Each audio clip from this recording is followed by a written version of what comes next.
Hello everyone, नमस्ते।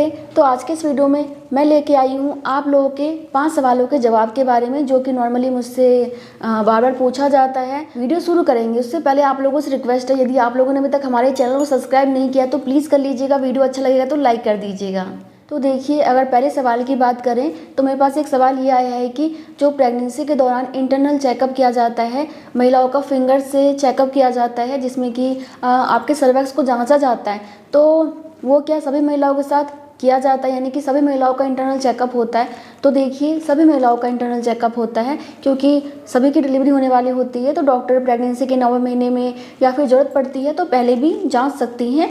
तो देखिए, नॉर्मली प्रेगनेंसी के 9वें महीने में जांचा जाता है, खासतौर से 36 वीक में। तो उस समय डॉक्टर ये देखती हैं कि आपका सर्वैक्स डिलीवरी के लिए कितना तैयार हो रहा है, क्योंकि अगर आपका सर्वैक्स अभी भी कठोर है, उसका मुंह बंद है, फैल नहीं रहा है, लचीला नहीं हो रहा है, तो ऐसे में नॉर्मल डिलीवरी में टाइम लग सकता है या फिर नहीं भी हो सकती है।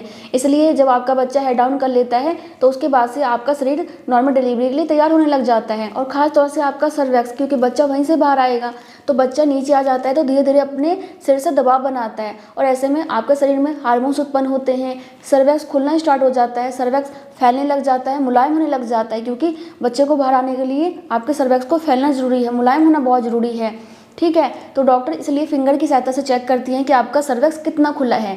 अगर खुला है, मुलायम हो रहा है, तो अच्छी बात है, क्योंकि इससे आपको डॉक्टर ये बता सकते हैं कि आपकी नॉर्मल डिलीवरी होगी और कितने दिनों के अंदर हो सकती है। तो इंटरनल चेकअप बहुत ज़रूरी है और सभी महिलाओं के साथ होता है। इसके अलावा इसी से रिलेटेड एक सवाल ये आया है कि इंटरनल चेकअप क्यों किया जाता है? तो देखिए, अगर प्रेगनेंसी की स्टार्टिंग की बात करें तो कुछ महिलाओं का इस समय भी इंटरनल चेकअप होता है, क्योंकि अगर किसी की प्रेगनेंसी में कोई कॉम्प्लिकेशन है तो उस समय चेक किया जाता है। कई बार ऐसा होता है कि महिलाओं का सर्वैक्स पहले ही काफ़ी ज़्यादा खुल जाता है, यानी कि बच्चेदानी का मुंह पहले ही खुल जाता है, तो ऐसे में डॉक्टर चेक करती हैं। उसके बाद उसका मुँह बंद कर दिया जाता है, ताकि समय से पहले डिलीवरी ना हो जाए या फिर कोई और दिक्कत ना हो जाए।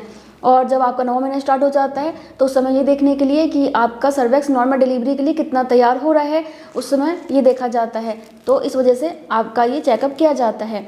और देखिए, दूसरा सवाल ये आया है कि नॉर्मल डिलीवरी हमारी जल्दी हो जाए, इसके लिए हमें क्या करना चाहिए? तो देखो, इसके बारे में मैं आप लोगों को पहले बता चुकी हूँ। आपको क्या करना है, तो स्टार्टिंग से ही ध्यान रखना है खाने पीने का, एक्सरसाइज का। और देखिए, जब आपकी प्रेगनेंसी का 9वां महीना स्टार्ट हो जाता है तो उस समय आपको अपने खाने पीने पर और भी ज़्यादा ध्यान देना है, ताकि आपके बच्चे का वजन सही रहे, उसका विकास अच्छा हो। और आपको कुछ ऐसे एक्सरसाइज करना चाहिए जिससे कि आपका बच्चा हेड डाउन पोजीशन में आ जाए और आपका सर्वैक्स जल्दी खुले। आपको सुबह शाम टहलना चाहिए, बिल्कुल तनाव नहीं लेना चाहिए। तो इन्हीं बातों का ध्यान रखना है। बाकी लेबर पेन की बात करें, जब आपको लेबर पेन आ जाता है तो जल्दी सर्वैक्स ओपन करने के लिए, डिलीवरी को आसान बनाने के लिए आपको यही करना है कि एक तो लेबर पेन के दौरान आपको खाते पीते रहना है, हैवी चीज़ें नहीं खानी है, हल्का फुल्का लिक्विड चीज़ें आपको लेना है।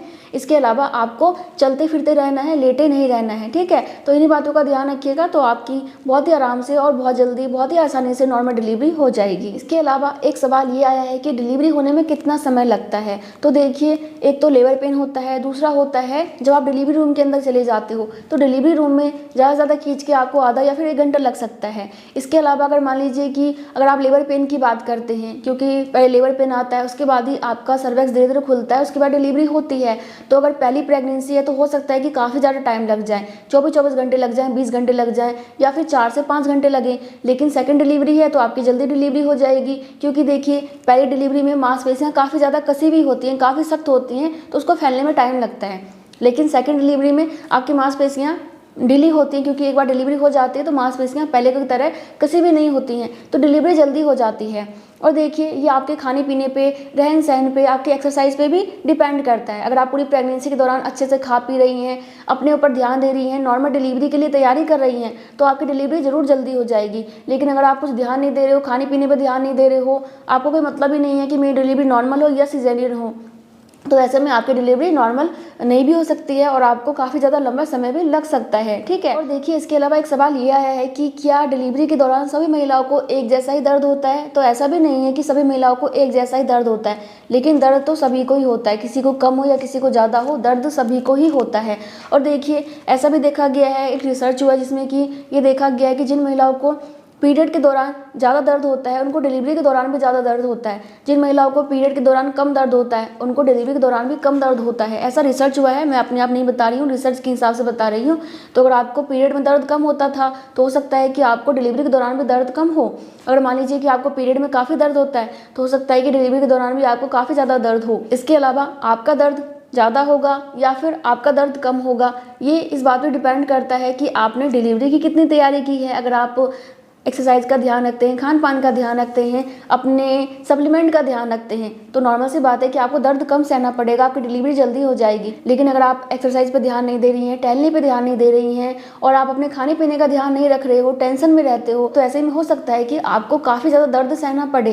क्योंकि दर्द सहने के लिए शरीर का मजबूत होना बहुत ज़रूरी है। अगर शरीर मजबूत रहेगा तो ज़्यादा दर्द होगा तब भी आप बर्दाश्त कर लेंगी। लेकिन अगर आपका शरीर मजबूत नहीं रहेगा तो अगर आपको दर्द उतना ही होगा ना जितना उस महिला को हो रहा था जो कि आराम से बर्दाश्त कर रही है, और आपको उतना दर्द होगा तो आप बर्दाश्त नहीं कर पाओगे क्योंकि आपका शरीर कमज़ोर है। इसलिए आपको खाने पीने पे, रहन सहन पे ध्यान देना है ताकि आप अपने दर्द को बर्दाश्त कर सकें। देखिए, इसके अलावा ये भी देखा गया है कि कुछ महिलाओं को दर्द ना पेट से स्टार्ट होता है और कमर की तरफ जाता है। कुछ महिलाओं का दर्द ना कमर से स्टार्ट होकर पेट की तरफ आता है। कुछ महिलाओं का दर्द पाँव की तरफ चला जाता है। तो ये अलग अलग महिलाओं में अलग अलग डिपेंड करता है। इसको कोई बता नहीं सकता कि किसको कितना दर्द होगा। लेकिन हाँ, ये है कि सभी महिलाओं में दर्द की क्षमता अलग अलग हो सकती है, किसी को ज़्यादा किसी को कम दर्द हो सकता है। बाकी मैंने जैसे कि आपको बताया, ये आपके रहन सहन पे, खान पान पे भी डिपेंड करता है। इसके अलावा एक सवाल ये आया है कि डिलीवरी के दौरान कितना दर्द होता है। तो देखिए, अगर रिसर्च की माने तो उनका कहना है कि लगभग 20 हड्डियों के टूटने जितना दर्द होता है बच्चे को पैदा करते समय। और देखिए, नॉर्मली जब आपका सर्विक्स 10 सेंटीमीटर खुल जाता है ना, और आपको समय जितना दर्द होता है, आपको डिलीवरी के दौरान भी उतना ही दर्द होता है, उससे ज़्यादा नहीं होता। क्योंकि आपको पता ही होगा कि जब आपको लेबर पेन शुरू हो रहा होता है तो उस समय हो सकता है कि आपका सर्विक्स 1 सेंटीमीटर खुला हो या फिर 3 से 4 सेंटीमीटर खुला हो। क्योंकि कुछ महिलाओं को 2 से 3 सेंटीमीटर खुलने के बाद भी दर्द नहीं होता है, 3 या फिर 4 सेंटीमीटर खुलने के बाद से दर्द होना शुरू हो जाता है। तो उस समय जितना आपको दर्द हो रहा था और जितना आपको सर्विक्स 10 सेंटीमीटर खुलने पे हो रहा था, अंतर आपको पता है ना कि कितना ज़्यादा दर्द आपका बढ़ चुका होता है। तो डिलीवरी के दौरान कितना दर्द होगा इसको शब्दों में बयान नहीं किया जा सकता है, क्योंकि कुछ महिलाओं की डिलीवरी में कम समय लगता है, उनको कम दर्द सहना पड़ता है, कुछ महिलाओं को बहुत ज़्यादा दर्द सहना पड़ता है। तो ये अलग अलग महिलाओं में अलग अलग होता है। बाकी आपने पीरियड के दौरान दर्द सहा होगा ना, तो आप समझ जाइए कि जितना आपको पीरियड में दर्द होता है ना, उसका 10 गुना आपको दर्द होने वाला है। तो इतना ही दर्द आपको होता है। लेकिन इतना भी नहीं होता कि आप बर्दाश्त ना कर सकें। ऊपर वाले ने महिलाओं को इतनी क्षमता दी है कि वो इस दर्द को बर्दाश्त कर सके और अपने बच्चे को जन्म दे सके। तो इसलिए चिंता मत कीजिए, आराम से सब हो जाता है। सभी जीव जंतु ऐसे ही अपने बच्चे को जन्म देते हैं और इतना ही माँ को कष्ट सहना पड़ता है, तभी तो माँ माँ कहलाती हैं। इसलिए चिंता मत कीजिएगा, आराम से सब हो जाता है। बस हिम्मत रखना है, अपने आप पे विश्वास रखना है, तो सब हो जाएगा। दर्द भी बर्दाश्त हो जाएगा, बच्चे की डिलीवरी भी बहुत ही आराम से हो जाएगी। तो फ्रेंड्स, इसके अलावा और भी सवाल आए हुए हैं, उसको मैं अगले किसी वीडियो में लूँगी। बाकी आज के 5 सवालों का जवाब हो चुका है। तो मैं मिलती हूँ नेक्स्ट वीडियो में, तब तक के लिए bye bye. Thank you so much, नमस्ते।